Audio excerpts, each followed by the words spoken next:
Hello, Jimjamatic here. Welcome to a brand new episode of Robot Wars episode reviews. We're on to Series 4 after quite a while. I'm seem to be seemingly catching up to Mr. Psycho now. He's about to do Heat N this week, and I'm about to start Heat A. And joining me for this glorious, momentous, and oh so brilliant moment is Alexthehunted. Hooray! We're in the apparently the best series of Robot Wars ever. I disagree with that one, but hey. So do I. I mean, it's not a bad series. I mean, I'm never no. gonna claim it's a bad series. I mean, 5 is still my least favorite series, but Boo. I'm sorry, but Series 4, it's not bad. Like when it's good, it's really good. Like Heat N, for example, is pretty fun. Also, Heat B, next Heat is pretty decent. There aren't many the 101's Heat is pretty good as well. Like I think that's Heat E, I believe. Yeah, but Yeah. there's some decent ones, but then there are some very bad ones like C, and I forgot the name of the actual Heat, but the one involving Mousetrap. I think is that Evil Weevil's Heat, because Evil Weevil can't be in a good episode of Robot Wars. is that K or L? I can't remember. Or was that M? It's one of those. One of those like late, mid series Heats. It's kind of boring. But yeah, when the Series 4 is bad, it's really mediocre. Or actually, even Stinger's Heat, I'll admit it. I don't like that Heat at all. Yeah. So, but whatever. I mean, this is an okay opening Heat. It's a lot better than the opening Heat of Series 2. I'll put it on par with Series 3, although it involves a more overpowered robot than the first Heat did for Series 3. Oh yeah. I mean, Series 3, they started off with Mace 2 and all that, and it's like, okay, fair enough. And then, nope, just throw the reigning champion. Should we talk about the new format first before we get into the actual? Yeah, I was about to get to that, actually. Of course, Series 4 is a unique series. As of now, it's the only series to have 2 lots of 3-way melees as the as the opener, as opposed to Series 3 and 5 that had the 4 lots of 2 ways, and then Series 6 and 7 that had the 2 lots of 4 ways. So it's quite a different series. I don't think Robot Wars has ever really kept a fight format for more than 2 series. Well, I know. I mean, hopefully for Series 10 they might keep that trend, but you never know. Oh yeah, it's not like it's been announced. It's not like it's been leaked or anything that there's going to be a new format. But you know, Nah, that's not. Who cares? But this Robot Wars is very inconsistent. It's like a 2-series rule, and this is the only format that didn't manage to last more than 1 series. And honestly, I kind of agree because I'm happy with that because I don't like this format of an opening 3-way with 1 loser because it's like we found out with some of the grand finals. It just leads to 1 robot being bullied. It's true because also it means that even if you meet, say, if 2 robots get for the first round, then they face different robots. If they both win their matches, like in the case of this Heat, they face each other again. And and it's obvious who's going to win because unless something disastrous happens, the one who was stronger in the first round is going to be stronger in the last round. It happened with the Wild Things Heat as well against Steel Avenger. They were not going to beat them. They were not going to beat Steel Avenger was not going to beat Wild Thing. So Nightmare and the Spawn of Scudder, which in fairness, that was a bit more unlucky as opposed to yeah. But obviously that's Heats for later times, and of course actually there was one more. Actually, there are 2 more additions we have to talk about as well. Of course, first of all we have a new pit reporter. Because Philippa's not here anymore for this particular series because of pregnancy. So she got Julia Reed to replace her, and I honestly don't mind Julia Reed. I'm not saying I prefer her over Philippa, but I like her. I like her. She's fine. You know, I she has the same enthusiasm as Philippa. I don't think she has the same chemistry. My problem with I'm okay with Julia Reed. I just kind of have a problem that sometimes she does come across as a bit too faked, over enthusiastic, if you know what I mean. I know. I agree with that. I don't think she's any replacement for Philippa. Yeah. But I'll say she's better than Jane anyway from Series 7. Yeah. She's a nice person, but on camera she didn't really work for the show. And Julia's fine, and nothing wrong with her, of course. You can't beat Philippa really in the classic series.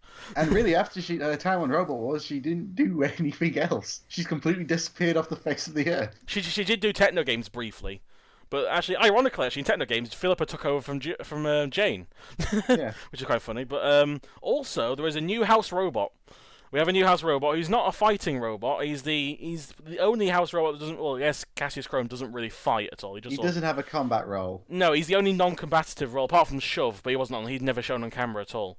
There was it's his ref bot, of course, and he doesn't have his countdown timer this series. But in Series 5 and 1 he does that. But in Series 4, all he has is a little fire extinguisher to put stuff out if he needs to do that. Mostly Deertor, let's face it. The fire extinguisher, which on this series didn't really work. No, the ref bot was an interesting idea. I mean, it's a good idea.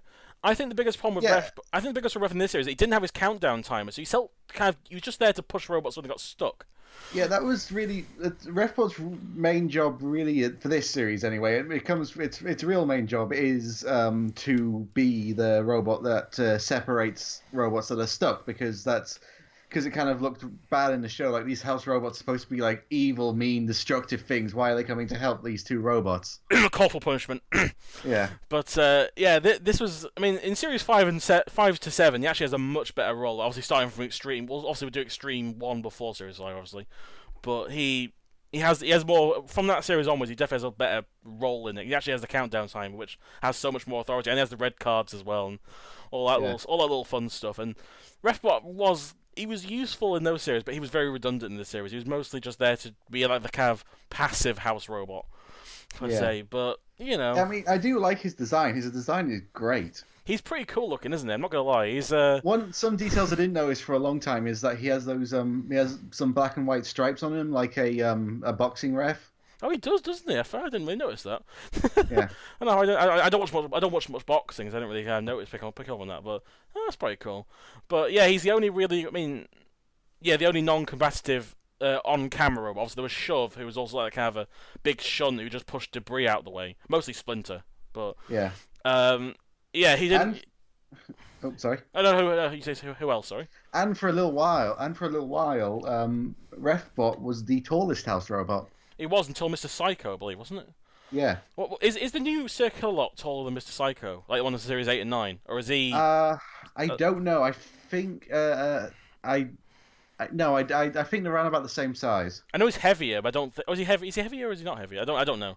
They're the two biggest house robots that have been really in the main series. Yeah.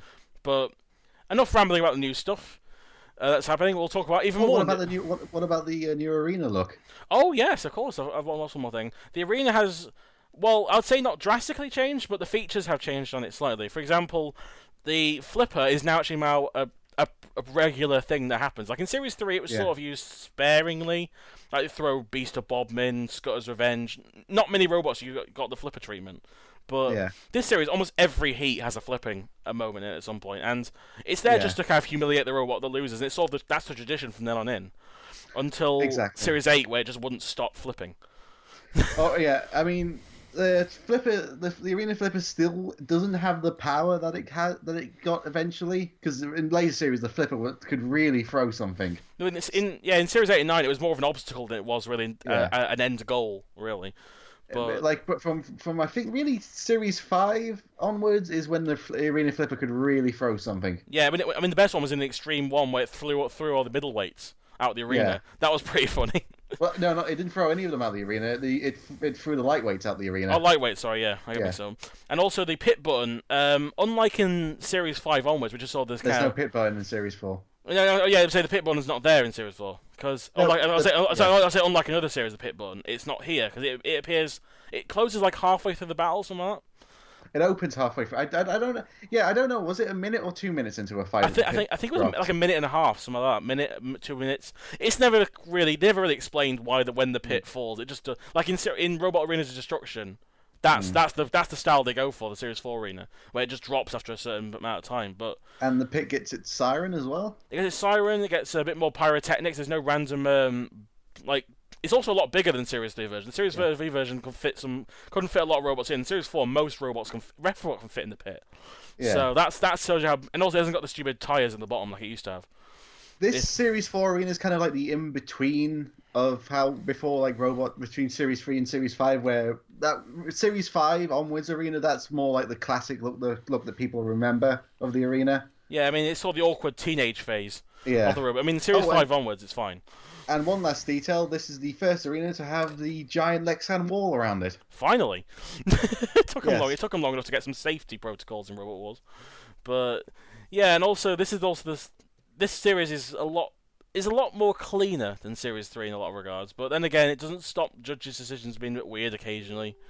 Yeah. It doesn't stop weird bullshit happening, and of course we still get that. We still get it, and the robots, for the most part, I think are an improvement over Series 3. For the most part, they're still crap. You have your fodder robots, but honestly, even some of the fodder robots aren't that bad in comparison. Like something like Little Fly. Who else isn't really that? You like Little Fly? God, I hate Little Fly. Is terrible. It's the Series 3 robot, I think. Don't bother me that much.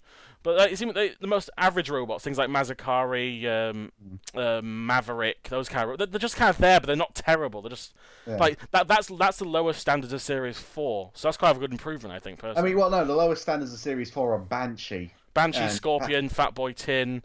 You name it. There are shit robots, and we'll talk about them. There's not really any horrible robots in this particular heat when we finally get to talk around to it, but there are some mediocre. Not horrible robots, just forgettable robots. Yeah, this is basically this heat is 4 forgettable robots, an okay robot, and the champion.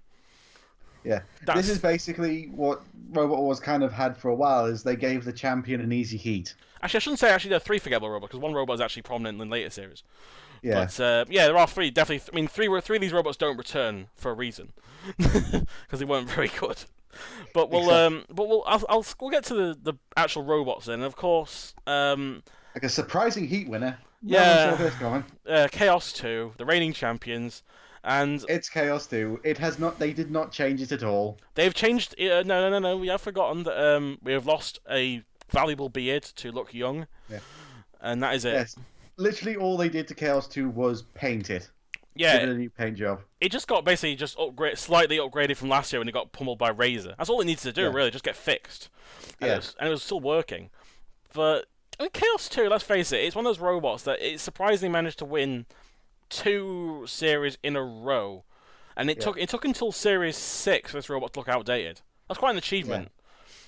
I think personally, and it's not like some robots like even we would say like Hypnodisc or let's say somewhere by Series 6 they were starting to get old, but they were completely new robots. They were starting to get old. Chaos 2 was the same robot basically from Series 3 to Series 6, and it didn't really. I mean, its biggest problem was Series 6.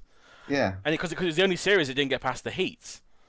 It did really badly in Series 6, even in Extreme 2, which was around about that same time. And also in the first World Champion, in the second World Championship. Actually, and hell, even in the first. Let's face it. But I mean, Chaos 2. I mean, again, we've said this before. We've had to talk about at least 3 times last series. What do you say about Chaos 2 that isn't to be said about it? It's just an amazing robot that flips robots out the arena. Took 4. It's the role model for so many flippers. It took its 4th series to get outdated without changing the design drastically whatsoever. It's a pretty good robot. Come on, let's face it. There's a reason why this robot is one of the symbols of Robot Wars from the classic series. It's one of the robots in the Combat Hall of Fame for a reason. It deserves it. I mean, just winning 2 series alone would signify it as part of that Combat Hall of Fame. The only UK robot to do that. It's not the only robot to win 2 series of Robot Wars because Panzer also did that. That's true, and also. At the way it's looking, Carbide could do potentially Series 10. You never know. I mean, if it keeps up what it did in Series 9, it could be joining that record. But Chaos 2, same team, same robot, but doesn't need to change anything really. Let's face it. And then of course the runner-up of this heat, who. This is not a very good version of what's. No. It gets much better later on. Oh, thank goodness! I mean, this is Atomic. This version of Atomic really suffered. This one was. I forgot how bad this version of Atomic was. I was rewatching this heat before, and Atomic broke down in the first round. And then also this robot. This robot's the heaviest robot in the heat. It hit 80 kilograms. Imagine how much weight it would have weighed before they had to get rid of the weight of it. Yeah, because I realized looking at it, in some you see it before when Julie Reed's doing the pit introductions, they had side armor on Atomic, and they had which had the Atomic logo on anything. It was a bit of Lexan, and you can clearly see they had to strip this robot down to get it in the weight limit because unlike Series 3, where some robots were, a few kilos over the 80 kilo weight limit. This series, they were really strict on it. If you were slightly over, sorry, you gotta lose some weight. It's really hollow looking, and also one of the biggest problems about this robot, I think you notice it a lot, especially in the first round melee. It wobbles. Like the internals just the wheels buckle and wobble around. Like no wonder it broke down in the first round and get flipped over because I think the wheels were supposed to move. Like there was this like suspension like type of things. Like so if it was lifted up, the wheels were still touching. Maybe, but it didn't seem to have its electronics in right because it constantly like had problems. Its flipper fell off in the second round. Yeah, and it just. I mean, in its first round when it got itself righted, but then it kind of I think it killed itself self-righting. Yeah, the lifter didn't fall. Its lifter was stuck up and just didn't move the rest of the battle. I mean, they were very fortunate actually. With the rules nowadays, they would have been knocked out. But technically, they were the first. They were, if it was counting down, technically they were immobilized before indefatigable. Yeah, I mean, if it was the new series, they would look back on the footage and gone, well, they were out first and gone out. But obviously, this is the older series where you just have to go by memory for the most part. It feels like. Yeah. Even in Series 4, they still couldn't get the technology as brilliant as it could be now. So this is like 2000, isn't it? So I think September 2000 it came out. So yeah, 17 years old almost. But yeah, I mean, thankfully the Extreme 1/Series 5 version of Atomic and especially the Series 7 version of Atomic, those I mean, unfortunately had to meet Hypnodisc and therefore as a result not appear in the Annihilator. It had to take a series off after getting hit by meeting Hypnodisc. I think they failed to qualify for Series 6. Did they? I'm just checking. I'm just checking. I think they failed to qualify for Series 6. That's kind of I imagine at least they had more time to prepare the next one. Because it worked. It fucking worked in Series 7. What made it's one of the things that made Atomic very, very good in Series 7 is also they drove it incredibly aggressively. It was so aggressive in Series 7. It never get let up. Also, the scoop is massive on Series 7 version rather than the Series 4. The Series 4 version is just loads of bars. And then the Series 5 version is slightly better with a better scoop, and then Series 7 is just a tank. And I mean, it's very unfortunate they got beat up by Hypnodisc in Series 5 because they could have done well in the Annihilator as well because they actually dominated their Annihilator qualifier battle, but then of course the stupid Hippo had to go in instead. Isn't it strange that both robots that we drew from the Annihilator both met Hypnodisc and both won, and actually both eventually became semi-finalists in Series 7. Yeah, that's weird. And both went out to a spinner. And the same spinner. No, different spinner. But they all went out against the same spinner as well. Yeah. Which is just one of those weird. Those two seem to connected for some reason, but this version of Atomic is definitely a first effort, and it shows. Like it's not horrible, but it just didn't seem very reliable and very bulky enough to last even a flip from Chaos 2. Like it broke down by doing that. So. Yeah. And also, its flipper fell off for no reason. I don't know how that fell off. And it's needlessly big because there is so much empty space in this Atomic. They could have made this a lot more compact with the weight limit. Well, they did. I know, but more compact than they had made it though, because it still looks relatively bulky for a lot of space around the wheels. Yeah. Well, there's just the thing, like without the Lexan, there's just empty space for like half the robot. It's true. It's just, I don't know. It's just a weird looking box-shaped wedge flipper, and obviously, at least the later series, it was a lot more improved, but more unlucky in Series 5, I'd say, than Series 7. Yeah. But that was a strange thing they did with Series 5, because usually the seeds are supposed to meet in the heat final, but they met in the second round. This is the only time they met in the second round, was in the second round. That's weird. Yeah. I don't know why they did that. But yeah, Atomic, thankfully it gets better. If this was his only appearance, I wouldn't really rate it at all. Yeah. But thankfully it does get better in his other two appearances. So I just forgot as well. We didn't mention that the robots we didn't mention seeding as well. Oh yes, of course. A little brief detour because he was seeding. It's the only series I think where they outright stated every seed when they were appeared in battles. There's put like the little number behind them, and obviously some make sense. Like obviously Chaos 2 1, Hypnodisc 2. Razor a bit high at 3, but whatever. And then you get things like Suicidal Tendencies at 32. Yet Kilohertz was 16, wasn't it? So it's 16, and they've been in what were yet to win a fight. And Stinger got seed 30, even though they never won a single fight and hadn't done anything else beforehand. Yeah.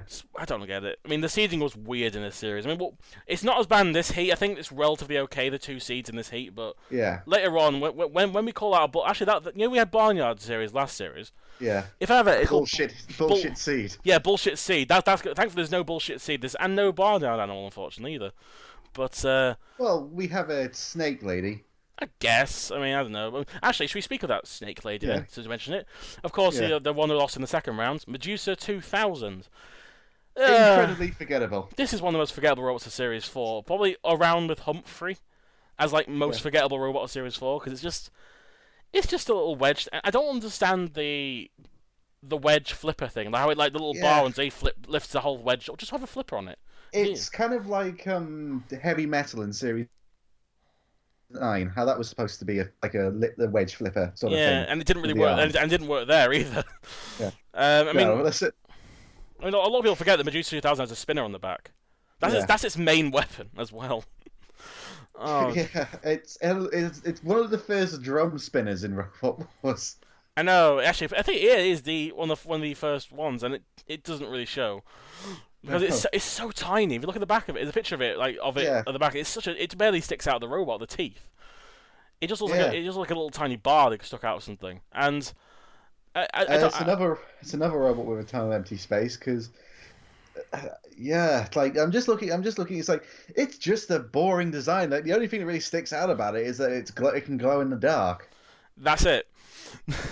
Carbide can do that. But also, actually, the thing is, regarding the little flipper wedge thing, it almost looks like someone accidentally put the piston in the wrong way and they just left it like that.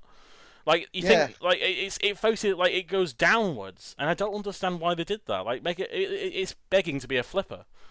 Give them a little bit of credit. At least they put some casters on their bar, unlike some teams in later series, like who just put poles on their robot and no casters. I'm free stake stepping. Yes, I'll give them credit for that. That was good. Yeah, but it's just there, Medusa 2000, and it's got a framework around. One thing also rewatching this here, I didn't realize is that the side parts of the wedge, the framework, doesn't have any armor on it. It's just there to be snagged, basically. Also, fun fact: these guys were going to appear in Series 3 in the Sumo event, which is called Medusa, but they got cancelled. Yes. So this is why it's called Medusa 2000, because it's like the next one. Plus, also the year 2000. And it's the year 2000. Yeah. Plus, the year 2000 used to be kind of the big thing of the future. Now it's 3000. And like most things with the 2000 written on it, it wasn't very good. No, it wasn't very futuristic either. Yeah. I mean, for Series 3 it would have been quite decent, but for Series 4, it's kind of mediocre out the bat. Especially stuck in the Chaos 2 heat. It was very lucky that it got the judge's draw. We'll get to that. That was a very close one of how little to do in a battle. Yeah. And then of course we get to the next second seed of this heat. We have the seed number 17, King B3. All praise Simon Harrison again. Yes. Oh, poor God. I'm so poor King B. This was very unfortunate. This one, once again, this is another when King burnout. B started to go down. This is when they started realizing King B was very unreliable. Like 3 burnouts in a row has got to be signifying something. And they put a cooling system on this version, and it still didn't work. I'd love to hear. I might have to ask Sign about that sometime, because I'm really curious, even with a cooling system, how the robot still managed to overheat itself. Unless it didn't work, I don't know. But this is the King. This is the King B where it kind of got its look that it kind of kept for the rest of its show of its blue and orange framework and Lexan armor. The clear like the see-through version. I slightly preferred this metallic one of Series 2 and 3 personally. Yeah. But I mean the armor's slightly better than Lexan, but I guess it's stylistic choice I guess. But actually the forks in Series 4 kind of look weird. They're not like solid forks. They're like made out of little bars. Yeah. And it looks really weak. I don't know why, like the way the flipper works. And I'll give them credit. They put a proper saw blade on this side, as opposed to the Series 3, which is 2 little spike things as a saw blade, which actually cost them the heat last series. But in this series, they just happened to burn out again by doing nothing. I don't know how they burnt out. I don't know what happened to them, but something happened. It's the King Bee curse, and then 101 wasn't even in the heat, and it cursed them. Yeah, I mean it's from now on, King Bee doesn't get past the second round in any series it's in. It's such a shame. I mean, even in 2016, didn't get past the second round either. So, but imagine it wasn't doing very well in 2016. So, no, which is a shame. That's the thing, because King Bee's one of my favorite ever robots. Honestly, it honestly is. It's one just because I just love the look of it. I just love it. It's simplicity, but done well. It's just a shame it just keeps exactly being. It just keeps getting unlucky with its cooling systems. I mean, when they get King Bee Powerworks later on, it's more the case of they get unlucky draws more than anything. Oh, that is true. They seem to have bad luck facing good robots in their heats. Yeah. I mean, hell, they didn't face them, but they're in Chaos 2's heat this series. Yeah. And then next series they get dominated too, and King Bee is very bad against Axes. That is true. And then Series 7, who did they get? They got IG-88, which was pretty unfortunate. Yeah. And then also in 2016 they got Eruption and TR2 and Big Nipper. Danton Kier. And Big Nipper. The arch rivals Danton Kier. I know, yeah, and they still lost him again, which is a shame. Yeah. But yeah, it's just, I mean, I love Simon, you know how much I love Simon Harrison, but at the same time, this was probably the most disappointing performance they ever did, because it's the first time they didn't get to the heat final at least. Yeah. Which is actually hard to think about, because when you think about King Bee, you think, oh, it's always a robot gets past the second round, gets to the second round, and then you forget the first couple of appearances, it was actually semi-finalist, heat finals. That's actually not bad. Yeah. And then suddenly it just went from this series. Mm-hmm. But 17, at least they got a good seeding. 17 is pretty right for that one, because it's like in the high heat finalists. I agree. Yeah, it makes sense, because they've got one semi-final and one heat final, so it sort of bounces out. So it makes sense. If they got a second semi-final, they'd been higher. If they were one seed higher, if they were 16, they would have been the top seed of a heat. Yeah, and somehow they got a lower seed than Kilohertz. I still don't get that. Yeah. But anyway, if they were in Kilohertz's heat, they might have won that. Probably, yeah. Actually, there's quite a few heats that could have won, let's face it. Yeah. But, we'll get to the two robots that lost in the first round, and we'll go to the one that's slightly more forgettable, in my eyes, personally. Indefatigable. This massive forklift didn't move once. The forklift did it? It just kind of didn't work through. It's the last of the kind of forklift lifters. Also, the forklift didn't touch the ground either. That's a fun. No, of course, because it's Robot Wars. 6-wheel drive, but had been wheelie bin wheels. Actually, they were very unlucky to be in this. New team, massive forklift thing. Oh, okay, who are we against? Chaos 2. Fuck. It's a decent design, honestly. It looks good. But again, it's a case of, it's Series 4. You should really either have an invertible or a robot that can self-right by now. It's kind of true, and unfortunately, they never tried again, which is... No. I mean, I love to see them having another go. They appeared in Techno Games with with like a shot putter. And a natural rope climb, a few of the little events, but they never really got past the first round in any of them, or they did well in them. So, but Indefatigable is just a case of just one of those robots, again, a bit like Crocodilatron. It's seen as fodder, even though it's not that bad. It's just not, I mean, the most interesting thing about it, what makes it more interesting than something like Medusa 2000, it's got like a massive forklift on the front and 6-wheel drive. Yeah. It's a little bit more interesting looking than something like Medusa. That was just a wedge with 2 wheels. It's a decent. It's a decent. It was just unlucky, and it was just unlucky not only in being in the heat with Chaos 2, but that the fact that the other robot they got kind of flipped out of the arena before the other robot got counted out. Yeah, obviously, in all fairness, would they have done well in the next round? Probably not. But at the same time, At the same time, though, I'm a guy who likes fairness. You know, if a robot deserves to go through, it should go through. But then again, it's 17 years ago. You can't do anything else about it. Yeah. It's not like Chaos 2 was going to lose against Thing again if they fought it. So, also they chose one of the hard names for some people to say as well. Indefatigable.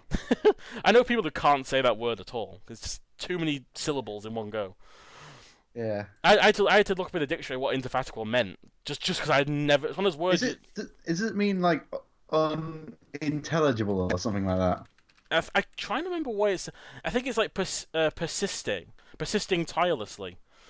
Apparently, because fatigue, tiredness. So it's constantly, which I guess it makes sense, but it didn't really have enough. It got fatigued pretty easily in the particular one. But no, well, it's a first try and a last try, but it's something. It's not bad. You could have Scorpion as your first try. Well, at least they're one of the only try robots that actually had a decent robot, not like half the robots in Series 3. Also, the dubious honour of being the first robot of Series 4 we flipped out the arena. Yay! Yeah, that's good to have. And the second one in the entire series, also by Chaos 2. So there you go. And then, of course, we have the last of the robots we made in make it past the first round, who relatively unlucky, but then again, I don't know what they could have really done. Attila the Drum. Yeah, it's Chinese knockoff Stinger. It kind of does look like a rip-off Stinger, doesn't it? I mean, they really. I think in retrospect, they really should have used the pickaxe in this heat as opposed to the stupid mace they had, because the maces don't do damage. It's what happens if Stinger and Wheelie Wacko had a baby. Exactly. I mean, it looks like a really crude robot as well. Like it just looks like a massive drum. Just would stick some stuff on it and then boom. It's robot. Something that was probably clearly made in less than a month. To its credit, it never broke. It was reliable. It just didn't really do anything. It was so ineffectual. It's only it was just there to burn and die. That's true. I mean, the burning wasn't really very substantial, but to its credit, by doing nothing, it got third in the Southern Annihilator. So, in fairness though, it's not that hard to get out of the Southern Annihilator. But if you just don't attack anyone, because nobody was thinking the Attila Drum was the weak link, they just didn't attack it. Yeah. Because everyone always go after the more important ones like Behemoth or something like that, or Razor. Like, go after them, don't go after Attila Drum, because they're not going to do anything to you, and then you can take them out later. But in that case, they just kind of survived, and then just got knocked out because they didn't do anything. Which is kind of similar to what they had in this heat, almost. Yeah. But, that's really all there is about Attila Drum, really. I mean, they had a really pitiful pinball run later. Yeah, it's not a very good robot, but yeah, it did more. It did more than its other robots, and it did a bit more than the robot it lost to, apparently. It's passable. It's possible they entered Jackson Wallop in Series 7, which I actually think looks exactly like Caliban, if it's just me or not. Looks exactly like Caliban. It's almost scary how similar they look. But yeah, so we'll get to that when we get to Series 7, of course, which is very far into the future. I actually forget what Jackson Wallop looks like. Well, you can look on the wiki afterwards. I'm sure you'll find it. Just think of Caliban with them larger teeth. That's basically what it is, and slightly bulkier. And then we'll get to the battles then, of course, and the first eliminator, which is the try and survive as long as you can eliminator. Chaos 2 versus Indefatigable versus Atomic. And this was just Chaos 2 who to pick first, and they chose Atomic, obviously, because they were more... It's kind of like in later series. It's kind of like in Stream... No, yeah, it is basically like in Stream 1 where they had Chaos 2 versus Philippa and... is it the Alien? Something like that? I think it was the Alien, yeah. Yeah, and it was basically just Chaos 2 was having fun. Yeah, this is what the whole episode was. I mean, Atomic got completely threw around half the time, and then of course there was one bit where Atomic got flipped over. They on the side. Actually, they were immobilized them, but Chaos 2 self-righted them. Actually, no. You're forgetting. No, they were on their side. But the flipper bar pushed them back on the wheels. And then they self-righted, and then just died. Yeah. And then meanwhile, Indefatigable unfortunately got into the way of Chaos 2 and also got flipped over. But then they can't self-right. Yeah, and then they got flipped out of the arena. And a weird bit of the commentary is they got flipped over, and Jonathan immediately said that they were out. Well, it's kind of true if you get flipped out of the arena. Oh, yeah. I guess. But he went, Indefatigable's been flipped over, and Indefatigable has no self-righting mechanism, so that's Indefatigable over and out. It was like, aren't they supposed to be counted out first? Also, if you forgot about the third robot that's just lying dead on the other side of the arena. Yeah. Jonathan Pierce is not very observant. Yeah. Well, this is also the fight where it kind of began here of robots being flipped into the cameras. Yeah, Atomic got flipped into a camera. It's one of the highlights of Series 4 of Atomic getting flipped into a camera. It's pretty funny. You can just see it's like Atomic, like it's basically like one of those like GIFs or something where you just look at something and then something just jumps out at you. Cause... It kind of was. It kind of happened really quickly. Yeah. But really, for the most part, for this opening battle, nothing amazing. It was just kind of what you expect. Chaos 2 flipping over robots until both of them, one died and one got flipped out of the arena. Your standard fare for It's a champion showcase is what it is. It's a champion showcase. It's a champion showcase. It's the first series to really do this as well. Because Series 3 didn't really do a champion showcase at all. They left the champions like halfway through the series. So this time, actually, it started that tradition, isn't it? Every other series starts, well, apart from Series 9, starts with the champion right off the bat. Well, Series 7 didn't. Oh, it didn't. No, it didn't. Yeah, but a lot of the series later on did do that. Like Series 5 and 6 and 5 and 6 did that, obviously. But 4, 5, 6 champions in the first heat. That's true. Yeah. In the case of Series 9, put both your champion and your runner-up in the same heat of the last heat. Genius. Or in Series 10, which we'll get into. Oh, I can't. From what you told me of Series 10, I can't wait to mention that stuff, but I can't because spoilers. Yeah. But anyway, of course, we'll get to. So in the end, kind of obvious here, but Chaos 2 and the very, very, very lucky Atomic made it to this next round, with Interfatical losing out. The next up is the 17th seeds King B3 versus Attila the Drum versus Medusa 2000. And this is obviously, let's face it, King B3 was obviously going through because they did enough. Yeah. They've pushed, Attila got a good shove on Attila Drum. They got a few shoves on Medusa 2000, mostly picking on Attila Drum, let's face it. Yeah, I was just looking at this fight again, did Medusa 2000 do anything in this heat, this battle? Did Attila the Drum do anything? That's another question as well. They got set on fire. All Attila the Drum do is spin around in a circle and hope someone else will run into it, which it did happen very often. But I mean, actually, two Medusa 2000 career. I watched that battle again, and while Medusa 2000 didn't do much, the reason why I think they did deserve to go through simply because they were more actively aggressive. There were points where during the early half of the battle where Medusa 2000 would get underneath King Buxton or try and push into King Buxton or actually drive into the two of the robots. Well, Attila Drum just sat there spinning, and then the only aggression it got was when another robot rammed into it, it was able to flip its mace onto them.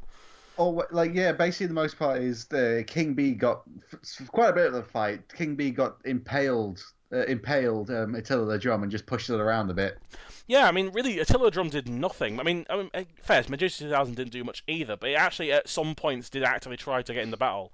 Attila the Drum didn't do anything of that sort, but I think I agree with the decision, personally. Because it was relatively close between who did the least, but... It was between a robot that did nothing or a robot that got beaten up. Yeah, and honestly, the robot that gets beaten up and then usually tends to look the worst, as opposed to the robot that does nothing, which is Iron Ore. We'll get to that later, but fuck Iron Ore. Yeah, I was just about to mention this. Yeah, I'm not looking forward to that particular battle. That's going to annoy me, that one, but because we'll get to it. But we'll get to one in a few heats time. I think you're in that one, aren't you? Heat D. Yeah, you are. You're in heat. You're in Heat D. Yeah. So. Yeah. Oh god, but.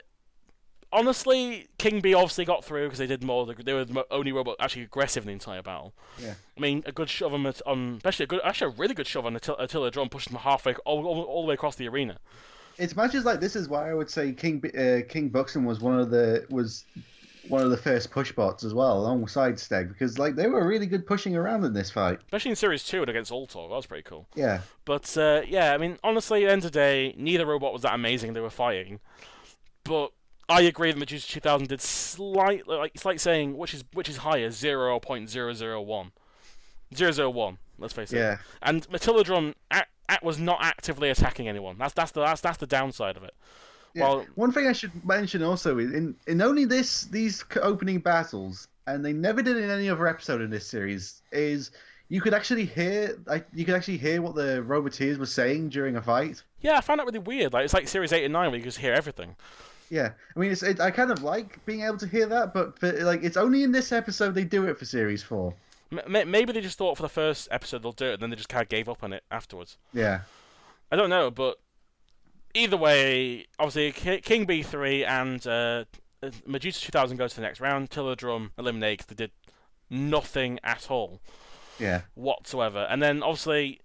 Side events. The first of two side events. One that just decides to quit halfway through, and one actually that carries on to the end. And the one that carries on, they could have easily made one per heat each. They went, fuck it, let's just make one end randomly. And then obviously the first one is the Sumo. Not the Sumo. No. Well, actually, no. The first one is the Sumo and the Pinball. So I was about that's what his sentence. Sorry. Yeah.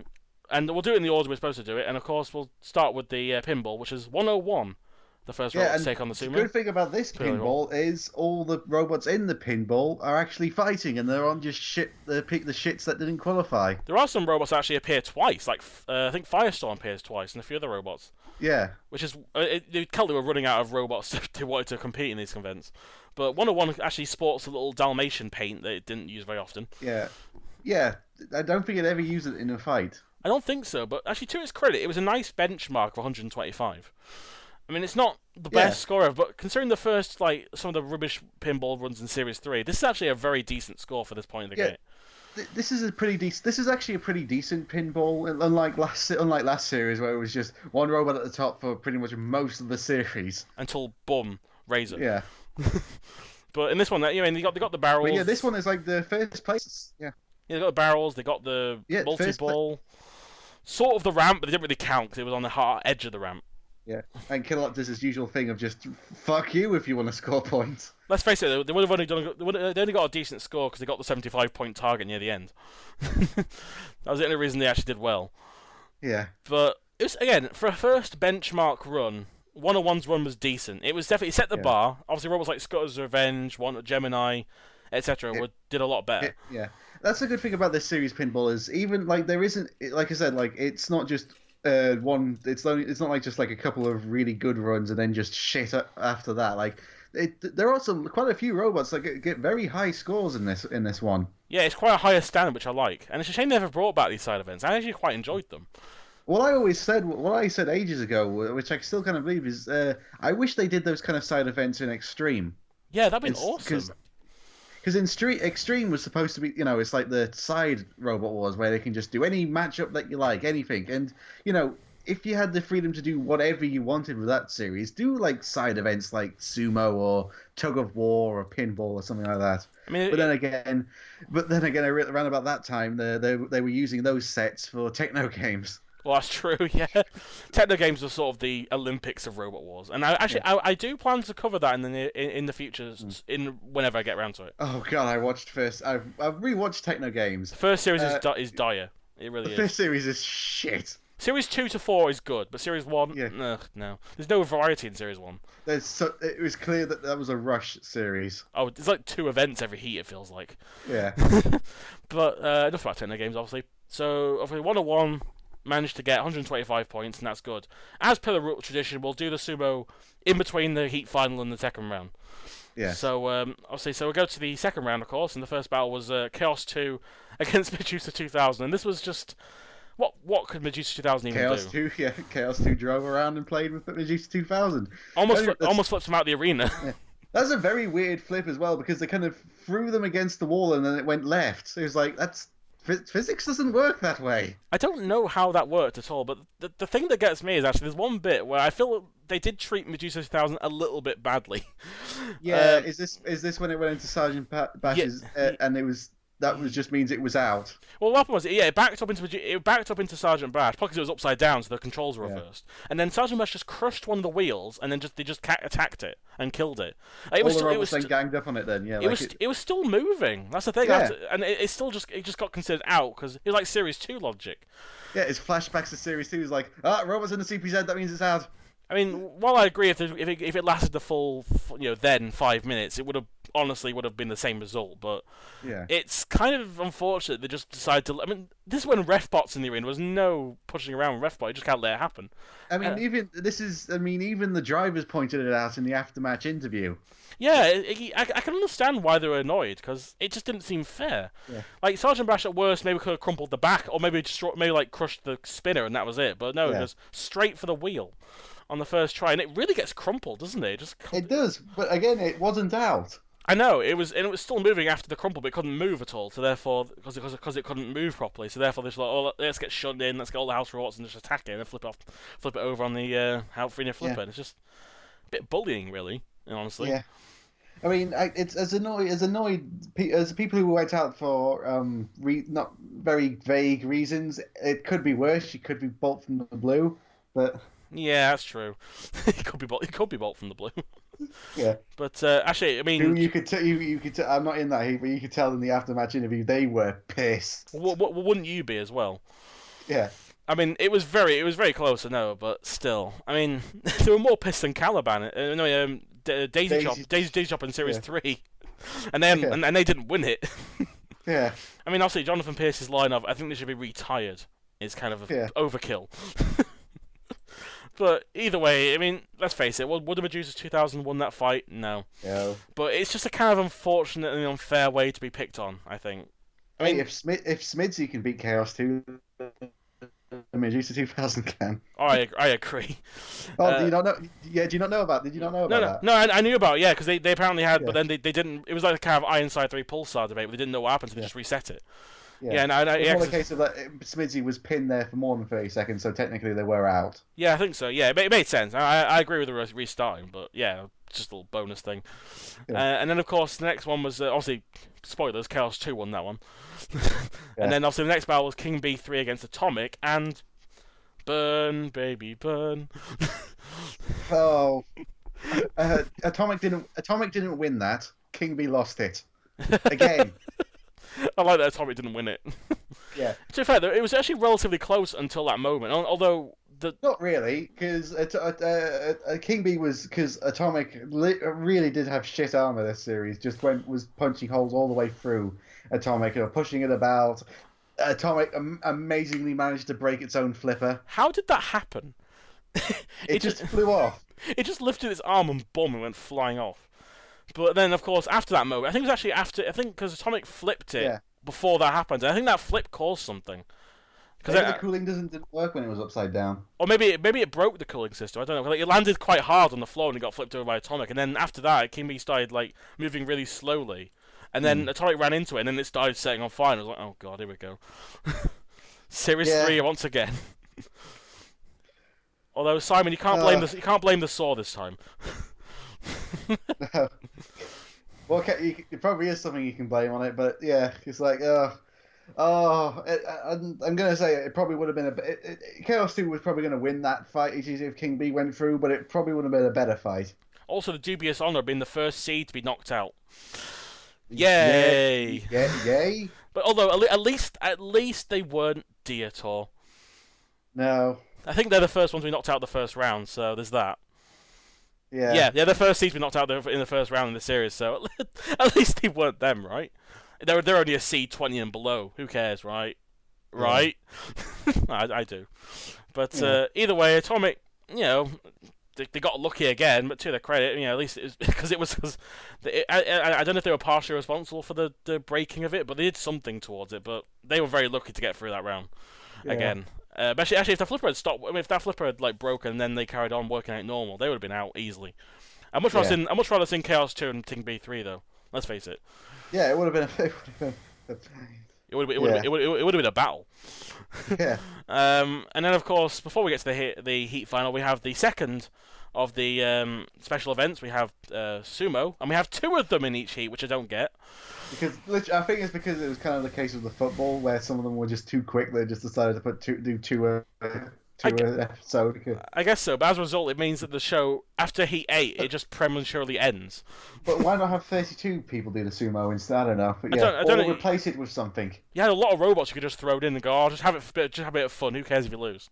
Yeah, but robots not going to get damaged. It literally is just to get pushed. Yeah, and we had we have 2 heat winners actually in the sumo for this heat. We have first we have Spawn of Scudder, who actually initially off the bat didn't do too bad, but then they got unfortunately side-ons by Shunt. Yeah, they were doing okay up until that point. This is when like if you compare the Shunt in Series 1 and Series 2 with how he before, especially Series 2 driving of Shunt. This is I'm guessing Shunt must have had a new driver because he's really improved. Yeah, either he's the same guy and he's improved, or they got a new guy. But yeah, that was a pinpoint accuracy push against Spawn of Scudder in the to get that right moment when it's on its side and push it. They were doing for that first 7 and 6 seconds. They were doing alright, and then unfortunately the last 2 seconds they just took in failure. And it could be worse. It could be Firestorm, who just it was actually like Ron. Just pushed and nothing right in the pit. Right out of the scoop and then just pushed straight off. Actually, I'm trying to think. I'm just gonna check. I'm gonna check something for a second. It's quicker. It's quicker than Ron. It was quicker than Ron. Oh my god, that's brilliant. I mean, this is like one of the best robots of all time, never to win a series, and less than Ron. And beaten by Ron. Yeah. Yeah. Wow. I think this could be worse. You could you could be worse. You could be Dietor. Yeah, that's true. Actually, that's true. Yeah. Dietor had a horrible series. This was their worst series. Period. I mean, yeah. As a thing, I know the reason. I know the reason why Firestorm didn't do well in the sumo. It had an inverted paint job. Yes. Because obviously they did well with the other paint job, and then they changed it, and it didn't. Everything started to go wrong for them in Series 4. There's a reason why. Yeah. But thankfully they changed it back to Series 5, and the rest is history. But yeah, either way, I mean, this is the setting scores, 8 and 4 seconds. Woo. Thankfully it gets a lot better. It gets a lot better. But yeah, this was a really shit set of sumos, and a decent pinball, but 2 terrible sumos. Well, 1 okay sumo, 1 terrible one. And then, of course, the heat final, we have Chaos 2 against Atomic, and it just didn't really last very long, did it? It was over in the first flip. It really was, and they just, for fun, flipped him over like 50 times afterwards. Yeah. But actually, how bad is Atomic's armor? Because he got crushed really easily by Sakala. It was like... Yeah. It was like it was melted. Oh, God, yeah, there's not much really to say about it, because, Atomic got flipped over once, the flipper bar got stuck open again, then they just flipped it over to Kilowatt destroyed one side of the back of it. Yeah, it crushed, didn't it? Like, just squeezed it. Like, the little the supports just fell onto each other. And at least Atomic gets the first proper Kilowatt spin. And also the first, one of the first really good Kilowatt spins, which is nice to see coming back. Yeah. But also, one of my favourite Jonathan Pierce quotes, the top speed is 15 miles an hour, the current speed is about -10. Yeah. I also love Jonathan Pierce when he's like, when Kilowatt has Atomic Beetle, he's like, imagine all that work that went into that. We'll put this here, we'll put that motor over there, and we're just going to destroy it. Yeah, pretty much. Oh, crumpling. I love that bit. I don't know why. It's just the way he says it. But either way, this was a kind of a non-fight, really. It wasn't as predictable as Hypnodisc versus Razorblade, but it was pretty easy to tell. It was, this was such an easy heat for Chaos 2. But a bit like a lot of Champions heats, honestly. Yeah. But, I mean, the only one Chaos 2 had a challenge in its other one was Smidsy, but that was actually quite fair. But, yeah, this was quite easy for them. So, what a surprise. The reigning champions win their heat. Yeah. Out of 10, what would you give this heat for the opening heat? It's honestly, and this is out of 10, and this is a very average heat, so I'm actually going to give it a 5. I agree. It's not the most exciting first heat in the world. It's the most average. It's pretty much the most average heat. Series 5. It's not as heinous as Series 2's. It's sort of like Series 3's. It doesn't really have any real memorable moments in it. No, it's only better by Series than Series 3's on the grounds that has Chaos 2 in it. Yeah. That's really the only reason. Basically, it is. Yeah, pretty. It's actually Series 3's one, but with Chaos 2. But and again, no really horrible robots. There's no kind of piece to shit nominee in this particular heat, or really next heat, to be honest with you. But there's no one I absolutely hate in the next heat either. But there's definitely some mediocre ones. There's no real robot to get any kind of award in this. No, not really. I mean, there is there's no bullshit seed award. Actually, maybe in the next heat, but obviously, slightly. But we'll do a preview of the next one, and of course we have the returning Pussycat with its unique blade finally. The patented Pussycat blade, and the best Pussycat there was. Yes. The series. This is the golden standard of what Pussycat was meant to be in Series 3. Yes. But it's so beautiful. Pussycat, it really is. Pussycat's such a good robot. Although I'm not on this heat, but I got to pull out one thing: is when they were doing the introduction of Pussycat, they said it had 24 horsepower in the wheels. I'm going to call bullshit on that. I think he meant 24 volts powering the wheels. Yeah, horsepower is kind of a lot different to volts. Yeah, 24 horsepower is something. You put that in like quad bikes. Yeah. Or something like that. Also, Series 4 was also the series that completely. I mean, Series 3 a bit, but Series 4 cemented David Gribble as a driver. This was the. I mean, obviously, Series 3 had some good moments, and in Series 4, he had so much time to roam free on this. It was amazing. Like, I mean, coming second in Series 4 is not a mean feat by any chance. Beating Hypnodisc is no mean feat. They did get slightly lucky, but who cares? Luck is part of it. Yeah. And I think they would have done well anyway. But I mean, it's driven by a great driver, so who cares? And obviously, Seed 19, I think that's quite fair for Series. Very fair, yeah. I mean, they got disqualified, but they made the heat final. Well, technically, they were the heat winner, but yeah, they also had some. Also, they were grand finalists previously, and didn't. I think Series 2 is probably the reason why they were lower seed than they could have been. Yeah, because they didn't get past the first round. No, and then they didn't get past the first obstacle. That's true. That's true. They didn't get past anything. The best they did was get underneath dead metal in the internet battle. Yeah. And then we have the third seed Razor, which I'm going to call a slight bullshit seeding. I think 3 is a bit too high for Razor. It's the current world champion Razor. The producers coming themselves over Razor because Razor is amazing and has to win everything. And yeah, I think they honestly tried to give Razor an easy heat in this as well. It failed that bad. That failed badly, didn't it? The rage quitting Razor. Oh yeah, that's gonna be fun. Talking about Ian Lewis's little hissy fit. That would be yeah. That'd be, I mean, I no offense against you, Ian Lewis, but it's just like it's kind of it's more infamous than anything else. I mean, I completely forgive you now. I mean, obviously, it was more like I bet it was like an in the moment type thing. You thought, oh, can I get the camera? I want to talk about this just as soon as it happened. I mean, you left like you didn't even appear in the interview after that. I love how all the other two, Simon and Vincent, were pretty happy, and he was just like moping off in the corner.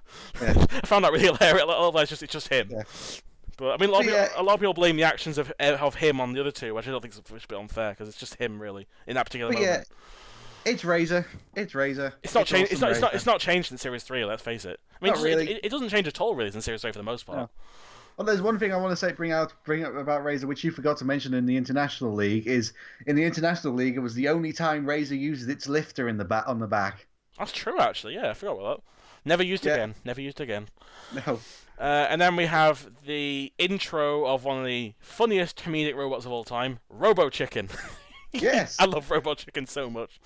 And one thing I forgot about Robo Chicken is how hard it is to beat, how hard it is to kill. It's durable. It's like Napalm in Series 3 or Dietor. It never dies.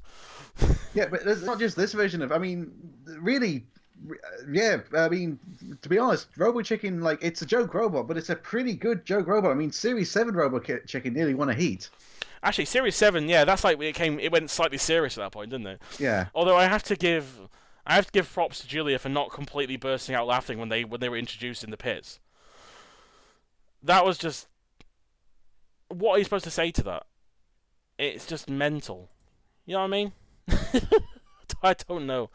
But, and the next robot, of course, which was another slightly comedic robot, but still...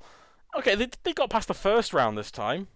It's the last appearance of this little robot. Millian Bug. I mean, it's got his hair back, at least. Yeah. Like Napalm, completely unchanged. No, actually, yeah, it still got all the bumps and scrapes from Series 3. Not even repainted. Yeah. No, but I do like... I have a soft spot for the Ambug, but at the same time, they did get kind of butchered in this heat. Yeah. This was Millian Bug's death sentence. It kind of was. I mean, they never turned again, which is a bit of a shame, but at the same time, how else can you make this robot better? I would have made, like I said before, I would have made Millian Bug a cluster bot, but anyway, Millian Bugs. Millian Bugs. I like the idea of that. And then we have a robot that's just basically a filing cabinet with a saw on it, Repteron. Oh god, the Repteron line. Hey, Repteron was never good. Series 7 one was all right. Repteron, the Series 7 Repteron was actually really good. It got very unlucky. The series, yeah, actually, you know what? Yeah, you're right. The Series 6 version, but no. Series 6 version is basically the same. It just didn't work. It literally I think they just pushed it out, honestly, because I don't think it actually moved. No, the Series 7 version is actually pretty decent. It had a nice flipper on it as well. But I mean, it was able to survive with Ripper, so that's not too bad. But here, I mean, you got a bit though. Pussycat did kind of pick it off really precisely. hitting the gas. Actually, that's the thing though. Even before, like, I don't know, because when Activate was called, like, Repteron didn't really move. It moved forwards and backwards. That's all it did in the entire battle. And then its fuel leaked everywhere. Yeah, and then it caught fire, and then it got flipped over, and then it was gone. I gotta admit, it's one of my favourite flips. Actually, I know it's quite premature, but it's one of my favourite arena flips of this series because it's on fire and it soars on fire and it spreads fire as it gets flipped over. It just kind of gets worse and worse for it.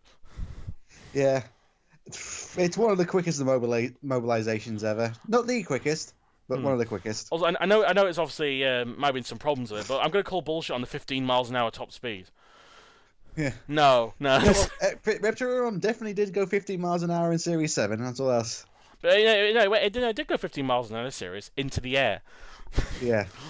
And then, of course... It went up in 15 miles. It went up in 15 seconds. That's true.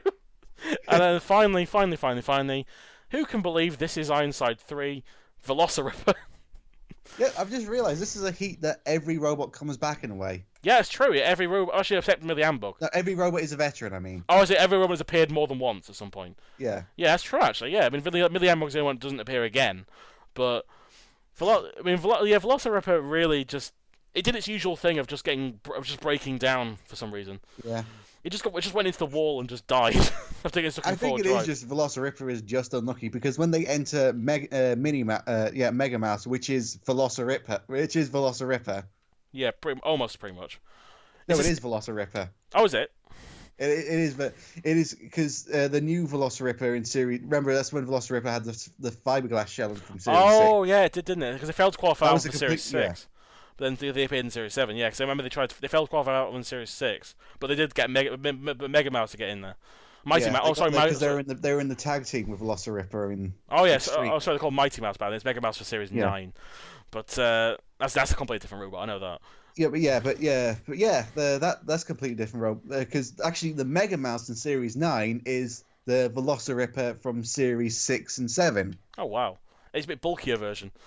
Yeah. But actually, the fun fact about Velociriptor is that until, in terms of the team anyway, until Series 8, the only time they ever did anything was when getting a really cool goal in Series 3. Yeah. And that was a side event. It wasn't even a main event. I mean, when your only victories are with Minnie Mouse, or not Minnie Mouse. Is it Mega Mouse? No, that's Series 9. I can forget mixing up. Is it? I think it's Mighty Mouse. Mouse. Yeah, Mighty Mouse, yeah. When your only victories in Robot Wars are running away, basically. Pretty much. Yeah. I mean, that's the only reason. That's the only reason why they survived against Chaos 2 was because they ran away. Also, it's also how they survived against Chronic as well in Series 7. Yeah. And their fight with that fight with Thermidor. That was terrible. But at least they. It's still one of my favorite Jonathan talking over the judges while they decide. It was like, all right, Mighty Mouse currently scoring 0 and 0. At least they got some kind of awesomeness in Series 9 when they got their wheel completely ripped off by Carbide. Yeah. But there you go. Yeah, it's like that team. Like they're here to come with Ironside. With Ironside, is just like. It's like one of those things. You look at this. It's one of those. It's like those things. Like you look at Chronic, and then you look at Apollo, and you're like, "How did that come from this?" It's the same thing with Ironside 3, to be honest with you. Yeah, it really is. But I have a soft spot for it, even if it's not very good. But yeah, yeah, it has some personality to it. It's not just a wedge or with spikes. It's actually got like a little face on it. It's kind of cool.